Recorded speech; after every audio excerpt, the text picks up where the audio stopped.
because I fundamentally believe that we are on the same team. We must do more than talk about democratic values. We must live them. Now, within living memory of many of you in this room, the Cold War positioned defenders of democracy against much more tyrannical forces on this continent. And consider the side in that fight that censored dissidents, that closed churches, that canceled elections. Were they the good guys? Certainly not. And thank God they lost the Cold War. They lost because they neither valued nor respected all of the extraordinary blessings of liberty. The freedom to surprise, to make mistakes, to invent, to build. As it turns out, you can't mandate innovation or creativity, just as you can't force people what to think, what to feel, or what to believe. And we believe those things are certainly connected. And unfortunately, when I look at Europe today, it's sometimes not so clear what happened to some of the Cold War's winners. I look to Brussels, where EU commissars warn citizens that they intend to shut down social media during times of civil unrest the moment they spot what they've judged to be, quote, hateful content. Or to this very country, where police have carried out raids against citizens suspected of posting anti-feminist comments online as part of, quote, combating misogyny on the internet, a day of action. I look to Sweden, where 2 weeks ago the government convicted a Christian activist for participating in Koran burnings that resulted in his friend's murder. And as the judge in his case chillingly noted, Sweden's laws to supposedly protect free expression do not, in fact, grant, and I'm quoting, a free pass to do or say anything without risking offending the group that holds that belief. And perhaps most concerningly, I look to our very dear friends, the United Kingdom, where the backslide away from conscience rights has placed the basic liberties of religious Britons in particular in the crosshairs. A little over 2 years ago, the British government charged Adam Smith Connor, a 51-year-old physiotherapist and an Army veteran, with the heinous crime of standing 50 meters from an abortion clinic and silently praying for 3 minutes. Not obstructing anyone, not interacting with anyone, just silently praying on his own. And after British law enforcement spotted him and demanded to know what he was praying for, Adam replied simply, it was on behalf of the unborn son he and his former girlfriend had aborted years before. Now, the officers were not moved. Adam was found guilty of breaking the government's new buffer zones law, which criminalizes silent prayer and other actions that could influence a person's decision within 200 meters of an abortion facility. He was sentenced to pay thousands of pounds in legal costs to the prosecution. Now, I wish I could say that this was a fluke, a one-off crazy example of a badly written law being enacted against a single person. But no, this last October, just a few months ago, the Scottish government began distributing letters to citizens whose houses lay within so-called safe access zones, warning them that even private prayer within their own homes may amount to breaking the law. Naturally, the government urged readers to report any fellow citizen suspected guilty of thought crime. In Britain and across Europe, free speech, I fear, is in retreat. And in the interest of comedy, my friends, but also in the interest of truth, I will admit that sometimes the loudest voices for censorship have come not from within Europe, but from within my own country, where the prior administration threatened and bullied social media companies to censor so-called misinformation. Misinformation like, for example, the idea that coronavirus had likely leaked from a laboratory in China. Our own government encouraged private companies to silence people who dared to utter what turned out to be an obvious truth. So I come here today not just with an observation, but with an offer. And just as the Biden administration seemed desperate to silence people for speaking their minds, so the Trump administration will do precisely the opposite, and I hope that we can work together on that. In Washington, there is a new sheriff in town, and under Donald Trump's leadership, We may disagree with your views, but we will fight to defend your right to offer it in the public square, agree or disagree.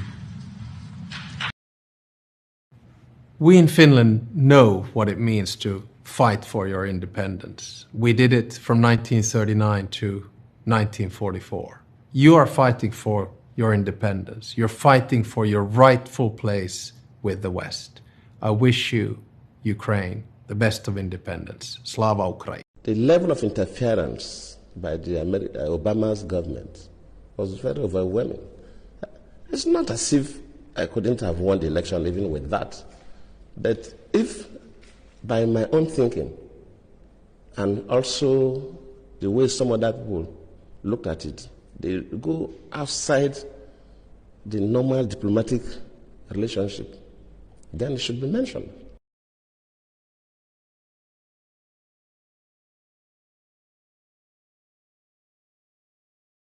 Sending that person to Nigeria at the eve of election, after Obama even issued a statement directing Nigerians to vote for the next chapter, that tells you something. And we should not sweep these things under the carpet. If a foreign country, whether African country or even America or any other country, interferes with our own elections, we should mention it.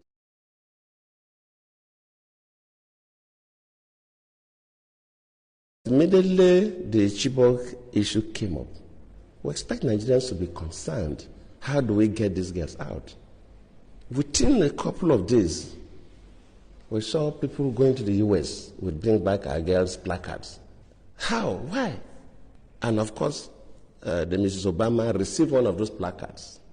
I cannot take responsibility for the abduction. I don't control Boko Haram. They are criminals.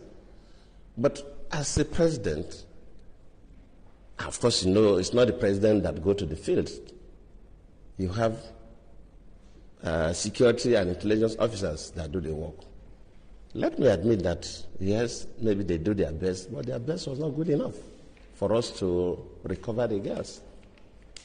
That does not mean that I'm trying to remove myself from any blame. Yes, I may not be blamed for the action, but I could be blamed that my security and intelligence systems were not strong enough to be able to rescue the girls. Who gets some of that money? Does that name ring a bell to anybody in the room? Because your money, $697 million annually, plus the shipments of cash funds madrasas, ISIS, Al-Qaeda, Boko Haram, ISIS Khorasan, terrorist training camps. That's what it's funding.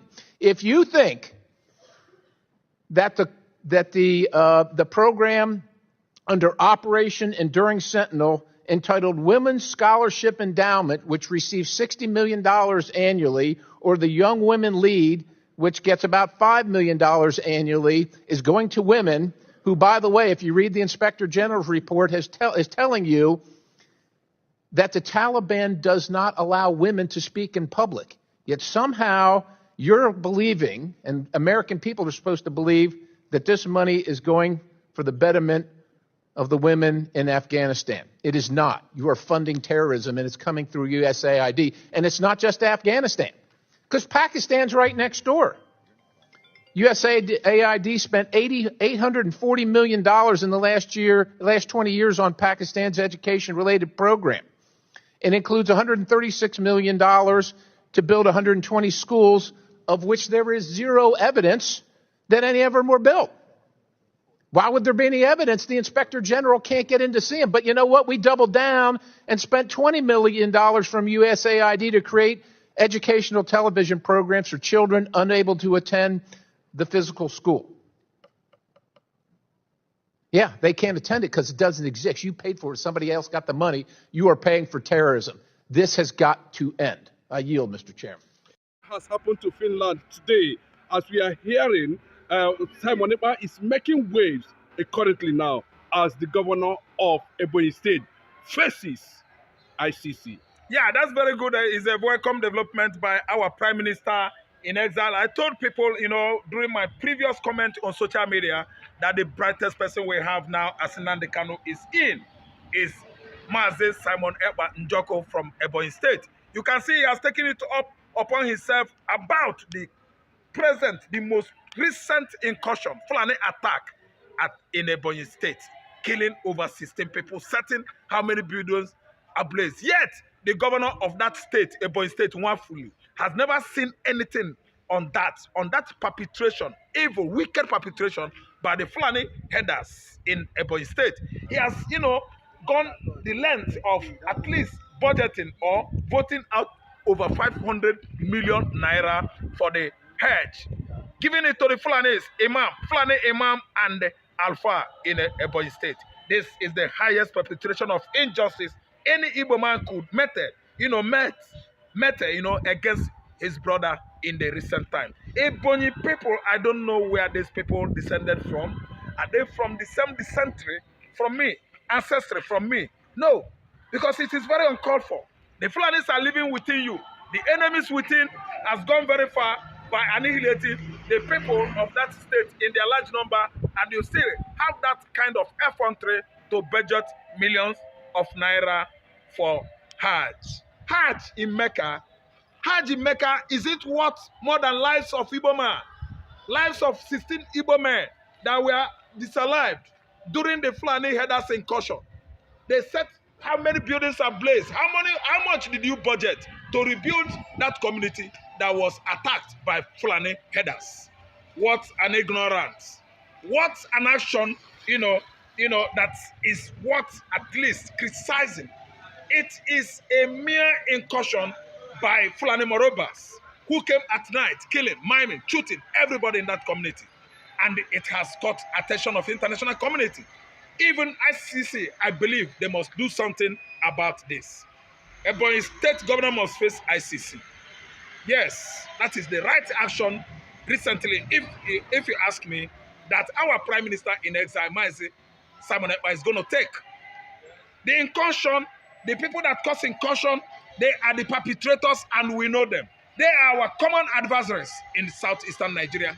They migrated from north and started to live among us, grabbing our lands by force. And we are telling them that we cannot stay with you. And they are still coming the more with introduction of what? Sharia law, Islamization. Islamize Nigeria, Islamize Southeast, Islamizing Southwestern Nigeria. And we, the Igbos, we don't buy into that kind of hostility. You don't force your religion on me, I don't force mine on you.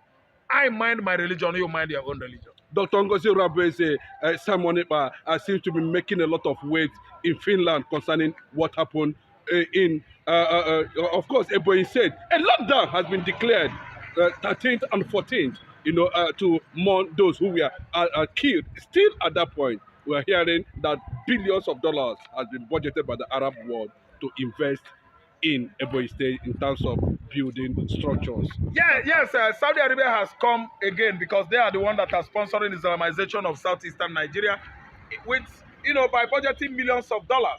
The mosque that the youths leash attack, Saudi Arabia, and Iran in conjunction has budgeted out millions of dollars to repair that mosque, which is why I'm inviting the like of Benjamin Netanyahu. The Igbo race, we are from the Jews, we are from Abraham. You should come to Southeast and see what these Arabs are doing on our land. It's another incursion. Incursion, yes, it is. If Saudi Arabia could at least budget millions to repair mosques, forgetting the families of the bereaved, the slain, the disallowed families, the victims, should be the one to have given money, not repairing of mosque. Mosque, my foot. Mosque is not worth human life. Mosque is not worth church. Mosque is not worth Igbo man. I'm telling you that Saudi, too, is guilty.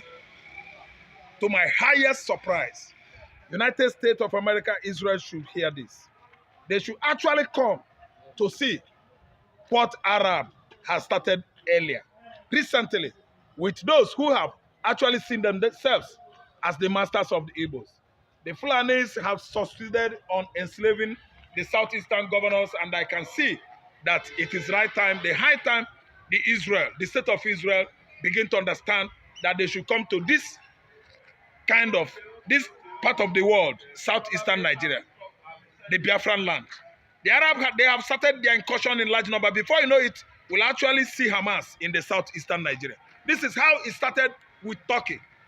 And the Turkish people, they neglected it. The Kurds, until the Kurds, the entire Kurdish, were driven away from their region in Turkey today, very close to where Turkey and Iraq have border. Yeah, very and they correct. took over the whole Turkey, Islamized the whole Turkey.